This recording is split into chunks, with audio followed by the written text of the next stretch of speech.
नमस्ते। कक्षा 9 विज्ञान विषय में आपका स्वागत है। पिछले वीडियो में हम विलयन की सांद्रता के पद तक हमने अध्ययन कर लिया था और आज आपके लिए ये विषय है उसको और ज़्यादा स्पष्टीकरण आपके सामने किया जाएगा। बोर्ड है और सारा विवरण आपके समक्ष है। चलिए आज आगे के पदों पर चर्चा करते हैं। आशा है बहुत ध्यानपूर्वक आप सुनेंगे। बेहद आसान पद हैं। देखिए, सांद्रता प्रतिशतता पर हमारी बात चल रही थी। ये दो प्रकार से निकाला जाता है बच्चों। पहला जो पद होता है उस पद को हम द्रव्यमान विलयन का प्रतिशतता बोलते हैं। द्रव्यमान विलयन, द्रव्यमान प्रतिशतता, जिसको इंग्लिश में अपन वेट बाय वेट परसेंटेज बोलते हैं। वेट बाय वेट परसेंटेज का अर्थ होता है बच्चों कि आपको जो विलेय दिया जाता है, विलेय अर्थात नमक, और जो विलायक होता है वो अर्थात कोई अन्य ठोस पदार्थ हो, अगर दोनों की मात्रा को आपने अगर ग्राम में लिया है, अगर आपने विलेय को भी ग्राम में लिया है और विलायक को भी ग्राम में लिया है, तो ऐसे पद के लिए विलयन प्रतिशतता है वो वेट बाय वेट परसेंटेज निकलती है, अर्थात द्रव्यमान प्रतिशतता। और दूसरा जो सिद्धांत है उसको हम बोलते हैं द्रव्यमान विलयन आयतन प्रतिशत, अर्थात जिसको द्रव्यमान आयतन प्रतिशत का भी नाम दिया जाता है, जिसको अपन वेट बाय वॉल्यूम के नाम से जानते हैं। वेट बाय वॉल्यूम अर्थात द्रव्यमान आयतन प्रतिशतता। ये दो सिद्धांत आपके एनसीईआरटी के सिलेबस में है, जिसमें से हम केवल एक पद पर उदाहरण प्रस्तुत करने जा रहे हैं। एक पद पर उदाहरण प्रस्तुत होने से आपको जो स्पष्टीकरण है वो आपके सामने यहाँ होगा। लीजिए एक उदाहरण करते हैं जिससे सांद्रता प्रतिशतता का जो पद है वेट बाय वेट वो जो परसेंटेज है वो कैसे निकल जाती है। आइए एक उदाहरण करते हैं। देखिए, आपको 40 ग्राम नमक दिया गया है। ध्यान से सुनना, 40 ग्राम नमक दिया गया है। इसको आपको जो 320 ग्राम जल, 40 ग्राम नमक 320 ग्राम जल में घोलना है। अब इसका द्रव्यमान प्रतिशतता कैसे निकालेंगे, आइए देखते हैं। देखिए, आपको सूत्र मैंने बताया था।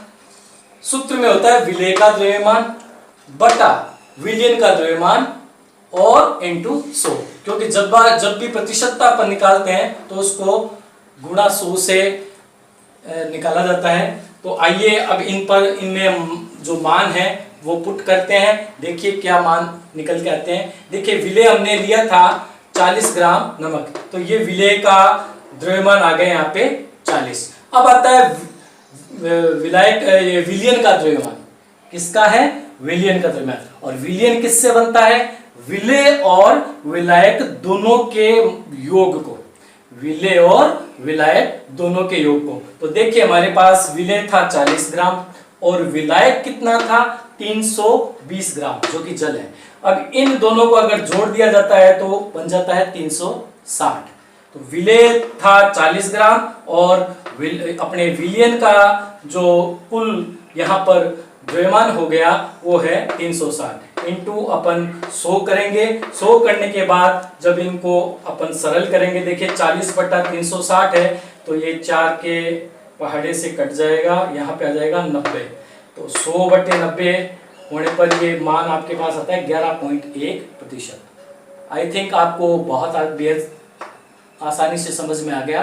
दूसरा एक उदाहरण और है जो आपकी पुस्तक में तो नहीं है। पुस्तक में केवल एक ही उदाहरण दिया गया है, वेट बाय वेट का परसेंटेज निकालना। लेकिन मैं आपको ये दूसरा भी बताता हूँ यहाँ पे, जिसको अपन वेट बाय वॉल्यूम परसेंटेज निकालना बोलते हैं। इसमें आपको कुछ विशेष नहीं करना है। इसमें केवल आपको जो विलेय का जो पदार्थ का द्रव्यमान है, विलेय का पदार्थ का द्रव्यमान है वो तो आपको लेना है ग्राम में, और जिस विलयन का आयतन आपको लेना है उसको आपको लीटर में लेना है या ml में, जो भी है उसमें लेना है। तो ये तो वॉल्यूम हो गया और ऊपर वाला हो गया आपका वेट, इसलिए इसको अपन वेट बाय वॉल्यूम परसेंटेज बोलते हैं। देखिए एक एग्जांपल से इसको बेहद आसानी से हम समझ सकते हैं। देखिए 100 ml विलयन के अंदर अगर कोई पदार्थ की घुली हुई मात्रा होती है, पहले इसको परिभाषित भी कर लेते हैं कि 100 ml विलयन में विलय की घुली हुई मात्रा को उसकी आयतन प्रतिशतता बोलते हैं। एग्जाम्पल कैसे करेंगे? एग्जाम्पल करेंगे, देखिए 50 ml जल के अंदर आपने अगर 5 ग्राम नमक घोल के विलयन बनाया है, 50 ml पानी में अगर आपने 5 ग्राम नमक, देखिए 50 ml तो यहाँ पर तो आ गया ml जो कि वॉल्यूम कहलाता है, और ये ग्राम जो मात्रा हो गई ये वेट में हो गई, इसलिए इसको वेट बाय वॉल्यूम बोलते हैं। अब इसको अगर आप एग्जांपल करेंगे तो देखिए क्या आ जाएगा। सूत्र है आपका, विलेय पदार्थ का द्रव्यमान कितना लिया था? 5 ग्राम, और विलयन का आयतन हमारे पास कितना है? 50 ml। 50 ml पानी लिया था ना, तो ये 50 ml आ गया नीचे, तो 5/50 इंटू कर दीजिए 100, तो जो रिजल्ट आएगा अपने पास 10%, इसको बोलेंगे वेट बाय वॉल्यूम परसेंटेज। आशा है आपको ये पद बहुत आसानी से, बेहद आराम से ये समझ में आपको आगे होगा। अब चलिए आगे इसी अध्याय में हम अगले पदों की तरफ बढ़ते हैं। देखिए इस अध्याय में हम कुछ एक पद है हमारे पास, उन पर यहाँ पे चर्चा होनी है। विलयन की सांद्रता प्रतिशतता है, वो हमने अभी यहाँ पे चर्चा कर ली है। फिर हमारे पास एक शब्द आता है निलंबन, एक हम कोलाइडी विलयन के बारे में बात करेंगे, फिर हम मिश्रण के घटकों के पृथक्करण के बारे में बात करेंगे, यानी मिश्रण के घटक क्या होते हैं, जो पदार्थ मिल जाते हैं उनको अलग अलग कैसे किया जाता है, तो उसके केवल एक पद अर्थात वाष्पीकरण के बारे में यहाँ पे चर्चा करेंगे। तो लीजिए अगला पद हमारा आता है निलंबन। निलंबन शब्द का अर्थ समझिए पहले क्या होता है। अर्थात किसी ऐसे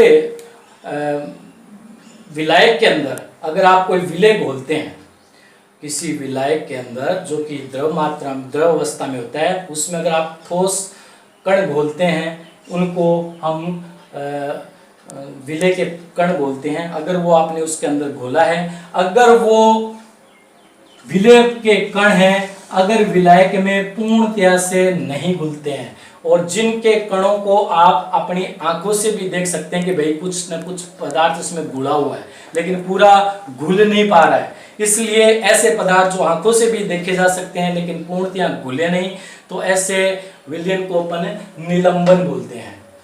इसका बड़ा आसान सा एग्जाम्पल आप करते हैं। अगर पानी के अंदर आप मिट्टी के कण डालते हैं और उसको हिलाते हैं तो कुछ देर तक तो वो तैरते रहते हैं, और अगर आपने उनको बीकर को थोड़ी देर रख दिया तो वो सारे मिट्टी के कण नीचे आके पेंदे में आके बैठ जाएंगे।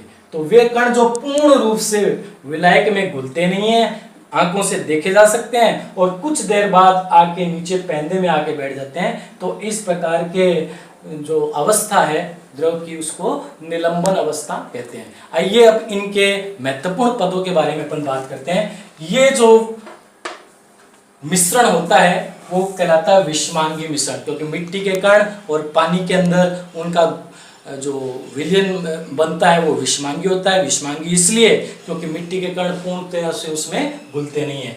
दूसरे कण आंखों से देखे जा सकते हैं, इजीली आप देख सकते हैं कि मिट्टी के कण घुल रहे हैं, आप आसानी से देख सकते हैं, इसलिए कण आंखों से देखे जा सकते हैं। अगर इस प्रकार के विलयन में अगर आप टॉर्च से इस कांच के बीकर के अंदर से लाइट गुजारेंगे तो वो लाइट क्या होगा, प्रकाश क्या होगा, फैल जाएगा। फैलने का कारण ये है कि इसके अंदर जो कण है वो प्रकाश के प्रकीर्णन के कारण उसका क्या हो जाता है, फैलाव हो जाता है, और जब ये कण नीचे बैठ जाएंगे तो प्रकाश अपनी सीधी रेखा में गमन करेगा। तो ये थे निलंबन के महत्वपूर्ण पद। अब इस निलंबन वाले पद में इसका पृथक्करण भी हो सकता है। छानने की विधि से आप इन मिश्रण को, विषमांगी मिश्रण के घटकों को अलग अलग पृथक कर सकते हैं। फिर आता है कोलाइडी विलयन। कोलाइडी विलयन का सबसे बढ़िया उदाहरण है दूध। दूध जो है वो कोलाइडी विलयन का सबसे महत्वपूर्ण उदाहरण है।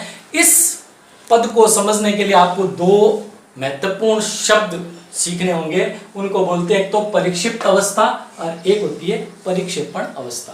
परिक्षिप्त अवस्था द्रव की वह मात्रा जो किसी अत्यधिक मात्रा में घुलने वाले द्रव होते हैं उनको अपन परिक्षेपण अवस्था बोलते हैं। जिसमें किसी द्रव की मात्रा अधिकतम होती है वो परिक्षेपण होगा, जिसमें द्रव की मात्रा कम मात्रा में होती है वो क्या होगी, परिक्षिप्त अवस्था। और जब इस बीकर के अंदर, दूध वाले बीकर के अंदर आप लाइट गुजारोगे तो लाइट फैलता हुआ आपको दिखेगा, इसका मतलब प्रकाश का प्रकीर्णन होता है। और ये जो कण है दूध के अंदर, जो इसके अंदर जो कण घुले हुए हैं वो कंप्लीट रूप से घुले हुए तो हैं, लेकिन ये अपने निलंबन से इनके जो कण होते हैं वो थोड़े छोटे होते हैं, इसलिए ये दिखते तो नहीं है लेकिन उस विलयन के अंदर घुले हुए जरूर नजर आते हैं। तो ये था हमारा कोलाइडी विलयन। सबसे महत्वपूर्ण उदाहरण है इसका दूध, और फिर कोहरा भी इसका उदाहरण है। लेकिन कोहरे के उदाहरण में परिक्षिप्त अवस्था में द्रव होता है और परिक्षेपण अवस्था में गैस होता है। जो सुबह कोहरा होता है वो कोलाइडी विलयन का सबसे महत्वपूर्ण उदाहरण होता है। तो आइए अब इनके महत्वपूर्ण पदों पर बात करते हैं। प्रमुख बिंदु देखिए, कोलाइडिकल विलयन में समान रूप से घुले रहते हैं। दूसरे, आंखों से इनको नहीं देखा जा सकता। तीसरा पद आता है प्रकाश का प्रकीर्णन होता है जो प्रकाश को फैलाता है। प्रकाश के इस फैलने वाले प्रभाव को हम टिंडल प्रभाव बोलते हैं। फिर आइए अंतिम पद पे और चर्चा करते हैं। अंतिम पद है हमारा मिश्रण के घटकों का पृथक्करण, और इसमें आता है वाष्पीकरण। वाष्पीकरण के पद को समझने के लिए आप क्या लेंगे, एक छोटा सा बीकर ले लीजिए। बीकर में आप इसको इतना यानी आधा 3/4 भर लीजिए। इतना पानी भरने के बाद इसके ऊपर एक वाच ग्लास रख दीजिए। वाच ग्लास के अंदर जो लिक्विड शाई होती है वो शाई इसके अंदर आपको रखनी है, और नीचे से बर्नर लगा के इसको आपको हीट करना है। जब ये हीट होगा, पानी की वाष्प बनेगी और इसका टेम्परेचर बढ़ेगा, तो देखिए वाच ग्लास में रखी हुई शाई का जो लिक्विड है यानी जो उसके अंदर पानी मिला हुआ है वो धीरे धीरे वाष्पीकृत होकर उड़ने लगेगा, और जो विलय के रूप में शाई के जो कण उसमें थे वो यहाँ इस वाच ग्लास में रखे हुए रह जाएंगे। तो इस प्रकार से मिश्रण के जो घटक हैं उसको वाष्पीकरण द्वारा हम अलग अलग कर सकते हैं। अब अंतिम में, लास्ट में आपको एक छोटा सा और बताते हैं, अपकेंद्रण। अपकेंद्रण क्या होता है, ये भी एक पृथक्करण की विधि होती है जिसमें आपने देखा होगा कि दूध से जो मक्खन निकाला जाता है वो एक अपकेंद्रण का सबसे महत्वपूर्ण उदाहरण है। दूध में से जो मक्खन निकालते हैं, मक्खन का जो पार्ट होता है वो एक ऐसे विलय होता है, परिक्षिप्त होता है, और जो छाछ बचती है वो उसका परिक्षेपण होता है। तो उसको मथने पर सारे के सारे कण हैं वो घूमते हुए ऊपरी सतह पर आ जाते हैं, और ऊपरी सतह पे आने के बाद हम उस मक्खन को क्या कर लेते हैं, उस छाछ से क्या कर लेते हैं, उसको अलग कर लेते हैं। इस विधि को अपन अपकेंद्रण विधि कहते हैं, जिसको अपन विलोणा भी बोलते हैं। विलोणा इस प्रकार से इसका महत्वपूर्ण उदाहरण आता है। तो आशा है आपको आज हमने कई पदों पर चर्चा की। अगले वीडियो में फिर एक नए विषय के साथ आपके समक्ष प्रस्तुत होंगे। तब तक के लिए धन्यवाद। पूर्व वीडियो में सांद्रता का पद के दौरान हमने एक उदाहरण किया था। तो कोई भी वीडियो बनते समय किसी प्रकार की अगर कोई भूलवश त्रुटि हो जाती है तो उसको भूल सुधार में हम अपनी भूल सुधारते हैं। तो ये छोटे से वीडियो में हम अपनी भूल सुधार रहे हैं। हमने एक उदाहरण किया था विलयन प्रतिशतता निकालने का। तो उसमें हमने 40 ग्राम विलय लिया था, जो कि 340 ग्राम के विलायक में हमने 320 ग्राम के विलायक में हमने उसको घोला था।